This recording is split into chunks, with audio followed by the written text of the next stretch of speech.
Hello guys, welcome back to my channel. ನೌಕರಿ ಗೆಳೆಯ ಎಲ್ಲ ನನ್ನ ಸ್ನೇಹಿತರಿಗೆ ಹಾಗೂ ಸಹೋದರಿಗೆ ನಮಸ್ಕಾರ.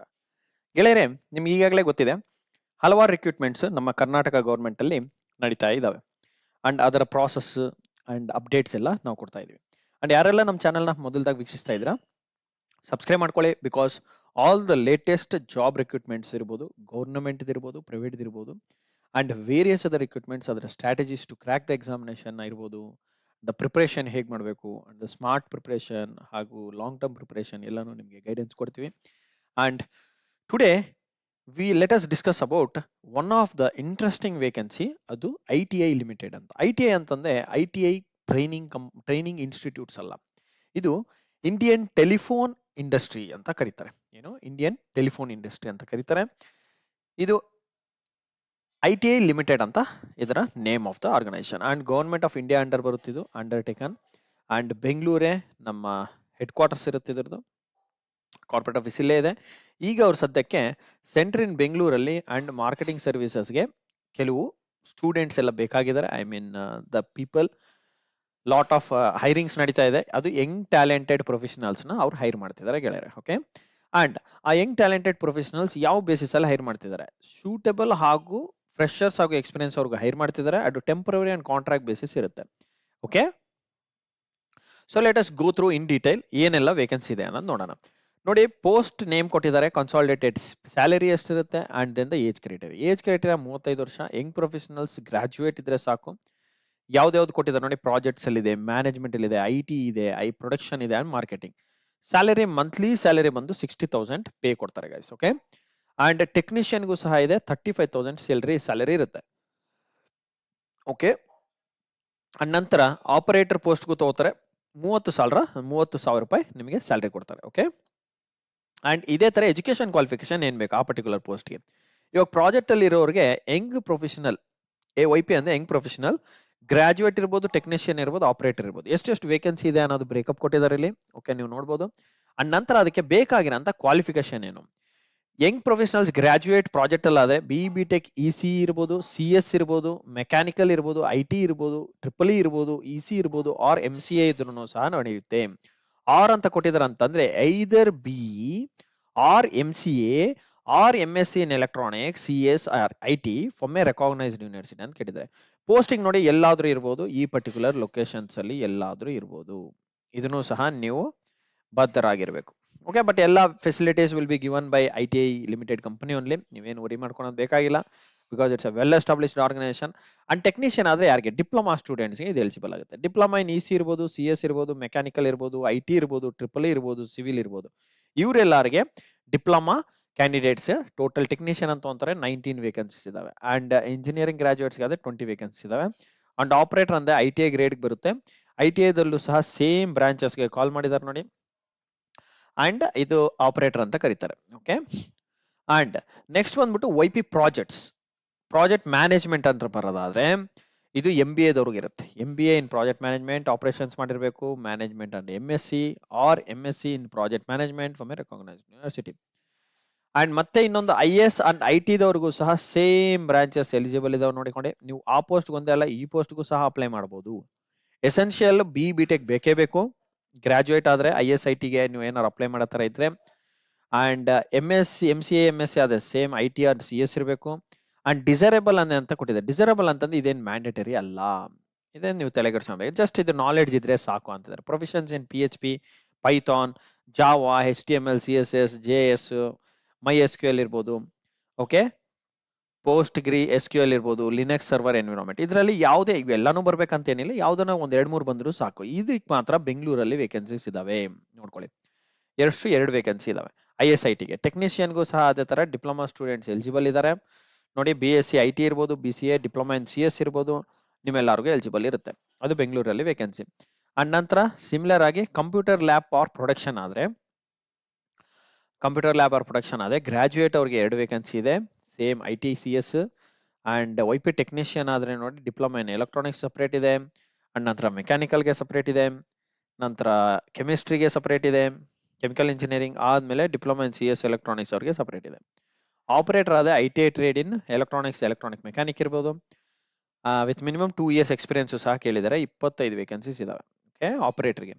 ಅಂಡ್ ಅದೇ ತರ ಆಪರೇಟರ್ಗೆ 5 ವೇಕೆನ್ಸೀಸ್ ಇದಾವೆ with fitter branch with 2 years of experience. Okay, telecom security testing lab ಇದನ್ನು ಇದೆಲ್ಲ ಪರ್ಟಿಕ್ಯುಲರ್ ಡಿಪಾರ್ಟ್ಮೆಂಟ್ ನೇಮ್ ಗೈಸ್, ಅದು ITI ನಲ್ಲಿ ಬರೋಂತಹ ಡಿಪಾರ್ಟ್ಮೆಂಟ್ ನೇಮ್ಸ್ ಇವೆಲ್ಲ. ಓಕೆ, ಅಂಡ್ ಅದ್ರ ಬೇಕಾಗಿರೋ ಪೋಸ್ಟ್ ಅಂಡ್ ವೇಕೆನ್ಸೀಸ್ ನಂತರ ಕ್ವಾಲಿಫಿಕೇಶನ್. ಸೊ ಅದೇ ತರ ಹಲವಾರು ಇದರಲ್ಲಿ ಇದಾವೆ, ನೀವು ಒಂದೇ ಡಿಪಾರ್ಟ್ಮೆಂಟ್ಗೆ ಹಾಕ್ಬೇಕಂತಿಲ್ಲ, 2-3 ಡಿಪಾರ್ಟ್ಮೆಂಟ್ಗೂ ಅಪ್ಲೈ ಮಾಡ್ಬೋದು. ಇವೆಲ್ಲ ಬೆಂಗಳೂರಲ್ಲಿ ಇದಾವೆ ನೋಡಿ ವೇಕೆನ್ಸೀಸ್. ಬೆಂಗಳೂರಲ್ಲೇ 4 ವೇಕೆನ್ಸೀಸ್ ಇದೆ and then 1 vacancy for graduate various post. Okay, TSTL ಅಂತ ಟೆಲಿಕಾಂ ಸೆಕ್ಯೂರಿಟಿ ಟೆಸ್ಟಿಂಗ್ ಲ್ಯಾಬ್ ಅಲ್ಲೂ ಸಹ ಇದಾವೆ. ಇಲ್ಲಿ ನೋಡಿ 2 years minimum qualification, minimum post qualification experience ಕೇಳಿದ್ದಾರೆ. IT ಆರ್ ಟೆಲಿಕಾಮ್ ಅಲ್ಲಿ ಇದ್ರೆ ನಡೆಯುತ್ತೆ. Okay, and then production or manufacturing technicians ಹಾಗೂ ಆಪರೇಟರ್ಸ್ ಇದೆ ನೋಡಿ 23 ವೇಕೆನ್ಸಿ ಇದಾವೆ ಡಿಪ್ಲೊಮಾ ಸ್ಟೂಡೆಂಟ್ಸ್ಗೆ. ಓಕೆ, ಡಿಪ್ಲೊಮಾ ಸ್ಟೂಡೆಂಟ್ಸ್ಗೆ 23 ವೇಕೆನ್ಸಿ ಇದಾವೆ, ಅದು ಇಷ್ಟೆಲ್ಲ ಬ್ರಾಂಚಸ್ ಅವ್ರಿಗೆ. ಅಂಡ್ ನಂತರ ಆಪರೇಟರ್ ಅಂತಂದು 29 ವೇಕೆನ್ಸೀಸ್ ಇದಾವೆ, ಸೇಮ್ ಬ್ರಾಂಚಸ್. ಓಕೆ, ಇದು ಬೆಂಗಳೂರಲ್ಲೂ ಸಹ ಇದಾವೆ ನೋಡಿ ಒಳ್ಳೆ. ಸೊ ಪ್ರೊಡಕ್ಷನ್ ಬಂದ್ಬಿಟ್ಟು ಬೆಂಗಳೂರಲ್ಲೂ ಸಹ ಇದೆ, ಅದು ನಿಮ್ಗೆ ಗೊತ್ತಾಗುತ್ತೆ ಪ್ರೊಡಕ್ಷನ್ ಆರ್ ಮ್ಯಾನುಫ್ಯಾಕ್ಚರಿಂಗ್. ಇನ್ನು HR ಮಾರ್ಕೆಟಿಂಗ್ ಫೈನಾನ್ಸ್ ಇವೆಲ್ಲಾನು ಸಹ ವೇಕೆನ್ಸಿ ಇದಾವೆ. MBA BBA ಮಾಡಿದವ್ರಿಗೆ, BBM ಮಾಡಿದವ್ರಿಗೂ ಸಹ ವೇಕೆನ್ಸಿ ಇದಾವೆ. ಎನಿ ಡಿಗ್ರಿ ಇದವ್ರಿಗೂ ಸಹ ವೇಕೆನ್ಸಿ ಇದಾವೆ ನೋಡ್ಕೊಳ್ಳಿ. ಎನಿ ಡಿಗ್ರಿ ಆದ್ರೂ ಸಹ ನೀವು ಅಪ್ಲೈ ಮಾಡ್ಬೋದು. ಜನರಲಿಸ್ಟ್ ಫೈನಾನ್ಸ್ ಅಂತ ಅಪ್ಲೈ ಮಾಡ್ಬೋದು, ಜಸ್ಟ್ ಕಂಪ್ಯೂಟರ್ ನಾಲೆಡ್ಜ್ ಇದ್ರೆ ಸಾಕು. ಅಂಡ್ ಲ್ಯಾಂಗ್ವೇಜ್ ಅಲ್ಲಿ ಇದ್ದವ್ರಿಗೆ ಲ್ಯಾಂಗ್ವೇಜ್ ಸಹ ವೇಕೆನ್ಸಿ ಇದಾವೆ, ಅದನ್ನು ಬೆಂಗಳೂರಲ್ಲಿ ಇದಾವೆ ವೇಕೆನ್ಸಿ. ಓಕೆ, ಎಲ್ಲಾನು ಬೆಂಗಳೂರಲ್ಲಿ ವೇಕೆನ್ಸಿ ಇದಾವೆ guys. Okay, and job description experience ಎಲ್ಲೆಲ್ಲಿ ಕೇಳಿದರೆ ಅಲ್ಲಿ ಯಾವ್ದ್ರಲ್ಲಿ ಇರಬೇಕು ಅನ್ನೋದು ಸ್ವಲ್ಪ ಬೇಸಿಕ್ಸ್ ಕೊಟ್ಟಿದ್ದಾರೆ. ಪ್ರಾಜೆಕ್ಟ್ಸ್ ಅಂತ ಇದೆಲ್ಲ ಕೆಲಸ ಇರುತ್ತೆ, ನೀವು ಮಾಡೋಂತಹ ಕೆಲಸ. ISIT ನಲ್ಲಿ ಜಾಯ್ನ್ ಆದ್ರೆ ಈ ವರ್ಕ್ಸ್ ಮಾಡಬೇಕಾಗುತ್ತೆ, ಪ್ರಾಜೆಕ್ಟ್ಸ್ ಅಲ್ಲದೆ ಈ ವರ್ಕು. ಪ್ರೊಡಕ್ಷನ್ ಅಂತಂದ್ರೆ production and manufacturing of industrial products ಏನಿದೆ ಅದನ್ನ ನೋಡ್ಕೋಬೇಕಾಗುತ್ತೆ. HR ಅವ್ರದ್ದು ರೋಲ್ಸ್ ಏನು, ಫೈನಾನ್ಸ್, ಮಾರ್ಕೆಟಿಂಗ್ ಮತ್ತೆ ಜನರಲ್ ಟರ್ಮ್ಸ್. ಎಂಗೇಜ್ಮೆಂಟ್ ಡ್ಯೂರೇಷನ್ ಹೇಗಿರುತ್ತೆ, ಫಸ್ಟ್ ಪೀರಿಯಡ್ ಆಫ್ 1 year ತಗೋತಾರೆ, ನಂತರ extendable on year basis but not exceeding additional 2 years. So 2 years ನಂತರ ಅದೇನ್ ಮತ್ತೆ ಎಕ್ಸ್ಟೆನ್ಷನ್ ಏನಿರಲ್ಲ, ಬಟ್ 2 years ವರೆಗೂ ನಿಮ್ಗೆ ಜಾಬ್ ಇರುತ್ತೆ, ತೊಂದರೆ ಇಲ್ಲ. ಅಂಡ್ ನಂತರ ಯಂಗ್ ಪ್ರೊಫೆಷನಲ್ಸ್ ಹೈರ್ ಮಾಡಿದ್ದವ್ರನ್ನ ಏನಂತ ಕೊಟ್ಟಿದ್ದಾರೆ, professionals with requested qualification experience if any would be hide as Young professional ಅಂತ ಕರೀತಾರೆ. ಓಕೆ, ಅಂಡ್ ಈ ತರ ನೀವು ಹೈರ್ ಆದಲ್ಲಿ ಯಂಗ್ ಪ್ರೊಫೆಷನಲ್ ಅಲ್ಲಿ ಡೈರೆಕ್ಟ್ ರಿಕ್ರೂಟ್ಮೆಂಟ್ಗೆ ನೀವು ಎಲಿಜಿಬಲ್ ಇರಲ್ಲ. ಅದೇ ಇರಲ್ಲ ಅಂತಂದ್ರೆ ಏನು, ಇದೇ ಪೋಸ್ಟ್ ನ ನೀವು ಡೈರೆಕ್ಟ್ ಅಂತ ಕನ್ಸಿಡರ್ ಮಾಡಕ್ ಬರಲ್ಲ, ಫುಲ್ ಟೈಮ್ ಅಂತ ಹೇಳ್ಬಿಟ್ಟು. ಯಾಕಂದ್ರೆ ನೀವು ಕಾಂಟ್ರಾಕ್ಟ್ ಅಥವಾ ಟೆಂಪ್ರರಿ ಅಂತ ಜಾಯ್ನ್ ಆಗಿದೆ 2 years ವರೆಗೂ ನಿಮಗೆ ಇರುತ್ತೆ. ಓಕೆ, ಅದಾದ ನಂತರ ನೀವು ಯಾವ ಎಕ್ಸ್ಪೀರಿಯನ್ಸ್ ಯೂಸ್ ಮಾಡ್ಕೊಂಡು ಬೇರೆ ಅದಕ್ಕೆ ನೀವು ಅಪ್ಲೈ ಮಾಡ್ಕೋಬಹುದು, ತೊಂದರೆ ಇಲ್ಲ.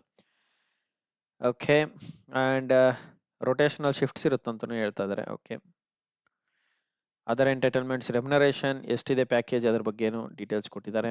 And attendance, working hours, leaves ಎಷ್ಟು ಕೊಡ್ತಾರೆ ನೋಡಿ ಅದನ್ನು ಕ್ಲಿಯರ್ ಆಗಿ ಕೊಟ್ಟಿದ್ದಾರೆ.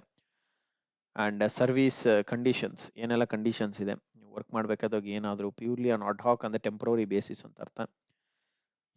Okay, period of contract mention ಮಾಡಿದ್ರೆ ಆಲ್ರೆಡಿ 2 years. ಅಂಡ್ ನಂತರ professional service in specific in the spears as per the recruitment of ITI limited. Okay, ಇಲ್ಲೊಂದು ಪಾಯಿಂಟ್ ಹೇಳಿದೆ ನೋಡಿ, the job recruitment of Young professionals would be on A full time basis for providing professional services in specific spears as per the recruitment of ITI limited. ನೀವು full time basis ಇರ್ತೀರಾ, but ಏನಂತಂದ್ರೆ contract ಇರುತ್ತೆ ಅಷ್ಟೇ. Okay, contractual legal status ಕೊಟ್ಟಿದ್ದಾರೆ ಏನೆಲ್ಲ ಇರಬೇಕು ಅಂತ. Okay, ಇದನ್ನ ಕನ್ಸಲ್ಟೆಂಟ್ ಟೆಂಪ್ರರಿ ಅಂತ ಕರೀತಾರೆ ಅವರು. ನಂತರ ಪ್ರೊಬೇಷನರಿ ಪೀರಿಯಡ್ ನೋಡಿ 3 months ಇರುತ್ತೆ. First 3 months is a probationary period, ನಂತರ ನಿಮ್ಗೆ ಕಂಪ್ಲೀಷನ್ ಆಗುತ್ತೆ ಪ್ರೊಬೇಷನ್. ಟರ್ಮಿನೇಷನ್ ಬಗ್ಗೆ ಕೆಲವು ಕಂಡೀಷನ್ಸ್ ಕೊಟ್ಟಿದ್ದಾರೆ. ಓಕೆ, ನೀವು ಡ್ಯೂಟಿಗೆ ಹಾಜರಾಗಿಲ್ಲ ಕಂಟಿನ್ಯೂಸ್ ಆಗಿ 8 ದಿನ ಅಂತಂದ್ರೆ ಟರ್ಮಿನೇಟ್ ಮಾಡ್ತಾರೆ. ಈ ತರ ಕೆಲವೊಂದೆರಡು ಪಾಯಿಂಟ್ ಕೊಟ್ಟಿದ್ದಾರೆ. ಸೆಲೆಕ್ಷನ್ ಪ್ರಾಸೆಸ್ ಹೇಗೆ, ಇದು ವೆರಿ ಇಂಪಾರ್ಟೆಂಟ್. ಸೆಲೆಕ್ಷನ್ ಪ್ರಾಸೆಸ್ ಹೇಗೆ ಸೆಲೆಕ್ಷನ್ ನಡೆಯುತ್ತೆ, ಸಿಂಪಲ್. ಫಸ್ಟ್ ಶಾರ್ಟ್ ಲಿಸ್ಟಿಂಗ್ ಮಾಡ್ತಾರೆ, ಆದ್ಮೇಲೆ ಅಸೆಸ್ಮೆಂಟ್ ಸ್ಟೇಜ್ ಇರುತ್ತೆ. ಅಸೆಸ್ಮೆಂಟ್ ಸ್ಟೇಜ್ ಅಲ್ಲಿ ಏನು 2 ಕಾಂಪೊನೆಂಟ್, ಒಂದು GD ಇರುತ್ತೆ, ಒಂದು ಪರ್ಸನಲ್ ಇಂಟರ್ವ್ಯೂ ಅಷ್ಟೇ. ಇವು ಮೂರೇ ನೋಡಿ ಗೈಸ್, ಯಾವುದೇ ತರ ಟೆಸ್ಟ್ ಗಿಸ್ಟ್ ಏನು ಇರಲ್ಲ. ಶಾರ್ಟ್ ಲಿಸ್ಟಿಂಗ್ ಸ್ಟೇಜ್ ನೋಡಿ ಏನ್ ಕೊಟ್ಟಿದೆ, this will be done through a quantifiable point based methodology derived via on a component weightage system. Component weightage ಅಂದ್ರೆ ಅವ್ರು ಕೇಳಿರೋಂತಹ ಡೀಟೇಲ್ಸ್ ಎಲ್ಲಾನು ನೀವು ಕ್ಲಿಯರ್ ಆಗಿ ಫರ್ನಿಶ್ ಮಾಡ್ಬೇಕು. ಫರ್ನಿಶ್ ಅಂದ್ರೆ ಪ್ರೊವೈಡ್ ಮಾಡಬೇಕು. ಆ ಪ್ರೊವೈಡ್ ಮಾಡಿರೋಂಥ ಡೀಟೇಲ್ಸ್ ಅಲ್ಲಿ ಅವ್ರು ಪಾಯಿಂಟ್ಸ್ ಹಾಕ್ತಾ ಬರ್ತಾರೆ. ಆ ಪಾಯಿಂಟ್ಸ್ ಬೇಸಿಸ್ ಮೇಲೆ ನಿಮ್ಮನ್ನ ಶಾರ್ಟ್ ಲಿಸ್ಟ್ ಮಾಡ್ತಾರೆ. ಅದು ಗ್ರಾಜುಯೇಟ್ಸ್ಗೆ. ಓಕೆ, ಗ್ರಾಜುಯೇಟ್ಸ್ಗೆ ಈ ತರ ಇರುತ್ತೆ. ನಂತರ ಟೆಕ್ನಿಷಿಯನ್ಸ್ಗೆ ಯಾವ ತರ ಇರುತ್ತೆ, ಅವ್ರಿಗೂ ಸಹ ಶಾರ್ಟ್ ಲಿಸ್ಟಿಂಗ್ ಸ್ಟೇಜ್ ಇರುತ್ತೆ. ಅಂಡ್ ಅದಾದ ನಂತರ ಅಸೆಸ್ಮೆಂಟ್ ಸ್ಟೇಜ್ ಅಲ್ಲಿ would be invited to appear for a skill test. Skill test ಇರುತ್ತೆ ಅಷ್ಟೇ. ಓಕೆ, ಡಿಪ್ಲೊಮಾ ಸ್ಟೂಡೆಂಟ್ಸ್ಗೆ. ಅಂಡ್ ITI ದವ್ರಿಗೂ ಸಹ ಅದೇ ತರ, technician operators both the same. General conditions ಹೇಗೆ ಅಪ್ಲೈ ಮಾಡಬೇಕು ಏನು ಅನ್ನೋ ಡೀಟೇಲ್ಸ್ ಇದು. Okay, should be a citizen of India and CGPA ನೋಡಿ ಕೊಟ್ಟಿದ್ದಾರೆ, very important. Aggregate percentage of marks shall not B rounded off 69.99 not to be rounded off to 70.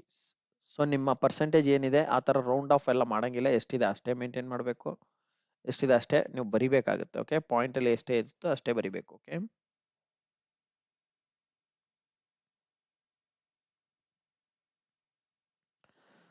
CGPA conversion ಮಾಡಿ, conversion ಮಾಡಿಬಿಟ್ಟು grade ಲೆಟರ್ನ submit ಮಾಡಬೇಕಾಗುತ್ತೆ.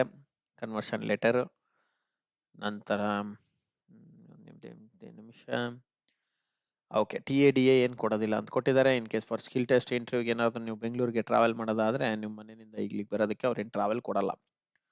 Okay, and ಇದಾದ ನಂತರ last date of applying ಯಾವಾಗ ಕೊಟ್ಟಿದ್ದಾರೆ ನೋಡಿ. ಲಾಸ್ಟ್ ಡೇಟ್ ಆಫ್ ಅಪ್ಲೈಯಿಂಗ್ ನೋಡಿ, ಇದನ್ನೆಲ್ಲ ನೀವು ಆನ್ಲೈನಲ್ಲಿ ಅಪ್ಲೈ ಮಾಡಬೇಕಾಗುತ್ತೆ. ಕೊಟ್ಟಿದ್ದಾರೆ ನೋಡಿ, shall fill in the application form available in the ITI limited website, career page, notification, application format ಕೊಟ್ಟಿದ್ದಾರೆ. ಫಿಲ್ ಮಾಡಿಬಿಟ್ಟು ನೀವೇನು ಮಾಡಬೇಕಾಗುತ್ತೆ. ಸೊ ಅವ್ರು ಹೇಳಿರೋದು ಏನಂತಂದ್ರೆ ಎಲ್ಲ ಆನ್ಲೈನಲ್ಲೇ ಸಬ್ಮಿಟ್ ಮಾಡಬೇಕಾಗುತ್ತೆ ಡೀಟೇಲ್ಸು, ಯಾವುದೇ ಥರ ಆಫ್ಲೈನ್ ಪ್ರೊಸೆಸ್ ಇರಲ್ಲ. ಇಲ್ಲಿ ಏನಂತಂದ್ರೆ ಒಂದು ವೆರಿ ಇಂಪಾರ್ಟೆಂಟ್ ಇನ್ಫಾರ್ಮೇಶನ್, ನಿಮ್ಮ ಇನಿಷಿಯಲ್ ಪೋಸ್ಟಿಂಗ್ ಎಲ್ಲಿರ್ಬೇಕು ಅನ್ನೋದು ಸಹ ನೀವು ಪ್ರಿಫರೆನ್ಸ್ ಕೊಡ್ಬೋದು, ಅದು ಇಂಪಾರ್ಟೆಂಟ್. ಓಕೆ, ನಾವು ಇಲ್ಲಿ ಪ್ರಿಫರೆನ್ಸ್ ಇದ್ದೆ ಫಸ್ಟ್ ಕೆಲಸ ಮಾಡ್ತೀವಿ, ಫಸ್ಟ್ ಜಾಯ್ನ್ ಆಗ್ತೀವಿ, ಆದ್ಮೇಲೆ ಸೆಕೆಂಡ್ ಈ ಪ್ರಿಫರೆನ್ಸ್ ಆದ್ರೂ ಓಕೆ, ಆ ತರ ನೀವು ಪ್ರಿಫರೆನ್ಸಸ್ ಕೊಡಬೇಕಾಗುತ್ತೆ. ಲೊಕೇಶನ್ ನಂತರ ಎಲ್ಲಾ ಡೀಟೇಲ್ಸ್ ಆನ್ಲೈನ್ ಅಲ್ಲೇ ಫಿಲ್ ಮಾಡಬೇಕಾಗುತ್ತೆ. Very carefully, very important is your email ID and alternate email ID. Okay, ಇದು ಮಾತ್ರ ತುಂಬಾ ಇಂಪಾರ್ಟೆಂಟ್. ಇದಾದ ನಂತರ ಈ valid email ID is essential for submission of online application.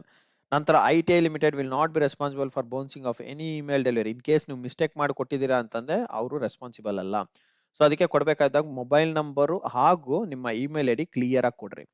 And last date of application submission 12ನೇ ತಾರೀಕು January mid night ತನಕ ಇರುತ್ತೆ, 11:59 ತನಕ ಇರುತ್ತೆ 12ನೇ ತಾರೀಕು. ಓಕೆ, ಅಂಡ್ ಇಫ್ ಏನಾದರೂ ಕ್ವೀರೀಸ್ ಇದೆ ಈ ಪರ್ಟಿಕ್ಯುಲರ್ ಇಮೇಲ್ ಐಡಿಗೆ ನೀವು ಮೇಲ್ ಮಾಡ್ಬೋದು. ಸೊ ಇದರ ಅಪ್ಲಿಕೇಶನ್ ಲಿಂಕ್ ನಾನು ನಮ್ಮ ಡಿಸ್ಕ್ರಿಪ್ಷನ್ ಬಾಕ್ಸ್ ಅಲ್ಲಿ ಹಾಕಿರ್ತೀನಿ, ಅದನ್ನ ಯೂಸ್ ಮಾಡ್ಕೊಳ್ಳಿ. And apply for this job whoever is still not in the jobs. ನಿಮ್ಗೆಲ್ಲರಿಗೂ ಒಳ್ಳೆಯ ಅವಕಾಶ, ಬೆಂಗಳೂರಲ್ಲೇ ಜಾಬ್ ಮಾಡೋ ಅವಕಾಶ ಇದೆ. ಇನ್ ಕೇಸ್ ನೀವು ಹೊರಗಡೆ ಹೋಗ್ಬೇಕಂದ್ರೂ ಸಹ ಅವಕಾಶ ಇದರಲ್ಲಿ ಮಾಡ್ಕೊಡ್ತಾರೆ. ITI ಇದೆ ವೆರಿ ಗುಡ್ ಆರ್ಗನೈಸೇಷನ್. ನಿಮ್ಮ ಈ ಬೆಂಗಳೂರಲ್ಲಿ ಈ KR ಪುರಂ ಸರ್ಕಲ್ ಹತ್ರನೇ ಬರುತ್ತೆ, ಇಂಡಸ್ಟ್ರಿಯಲ್ ಟೆಲಿಫೋನ್ ಇಂಡಸ್ಟ್ರೀಸ್ ಅಂತ ಹೇಳ್ಬಿಟ್ಟು. ಓಕೆ, ಇಂಡಿಯನ್ ಟೆಲಿಫೋನ್ ಇಂಡಸ್ಟ್ರೀಸ್ ಅಂತ ಒಳ್ಳೆ organisation, central government. So apply ಮಾಡಿ, ಜಾಬ್ ಅಲ್ಲಿ ಎಕ್ಸ್ಪೀರಿಯನ್ಸ್ ತಗೊಳ್ಳಿ, ನಂತರ ಇನ್ನೂ ಹಲವಾರು ಜಾಬ್ಸ್ ಬರ್ತವೆ, ಟ್ರೈ ಮಾಡ್ತಾ ಇರಿ. And I wish all the best guys. ಇಲ್ಲಿ ತನಕ ಕೊನೆ ತನಕ ವಾಚ್ ಮಾಡಿದ್ದೆ thank you so much. And ಇನ್ನೂ ಏನಾದರೂ ಹೆಚ್ಚಿನ ಮಾಹಿತಿ ಬೇಕಿತ್ತಂತಂದ್ರೆ ದಯಮಾಡಿ ಕಮೆಂಟ್ ಬಾಕ್ಸ್ ಅಲ್ಲಿ ಕಮೆಂಟ್ ಮಾಡಿ, I will definitely assist you in my leisure time. And thank you guys. ಈ ವಿಡಿಯೋನ ಎಲ್ಲರಿಗೂ ಗೆಳೆಯರಿಗೂ ಶೇರ್ ಮಾಡಿ, ನಿಮ್ಮೆಲ್ಲ ಬಂಧು ಬಳಗಗೆ ಶೇರ್ ಮಾಡಿ, ಅಂಡ್ ನಿಮ್ಮ ಫ್ರೆಂಡ್ಸ್ ಕೊಲೀಗ್ಸ್ ಎಲ್ಲರಿಗೂ ಶೇರ್ ಮಾಡಿ, ಗ್ರೂಪಲ್ಲಿ ಶೇರ್ ಮಾಡಿ, ಅಂಡ್ ಆದಷ್ಟು ಜನಕ್ಕೆ ರೀಚ್ ಆಗಲಿ ಅಂಡ್ ಎಲ್ಲರಿಗೂ ಜಾಬ್ ಆಗಲಿ.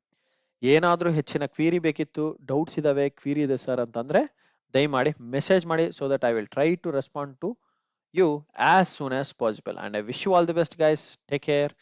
Good day. Bye.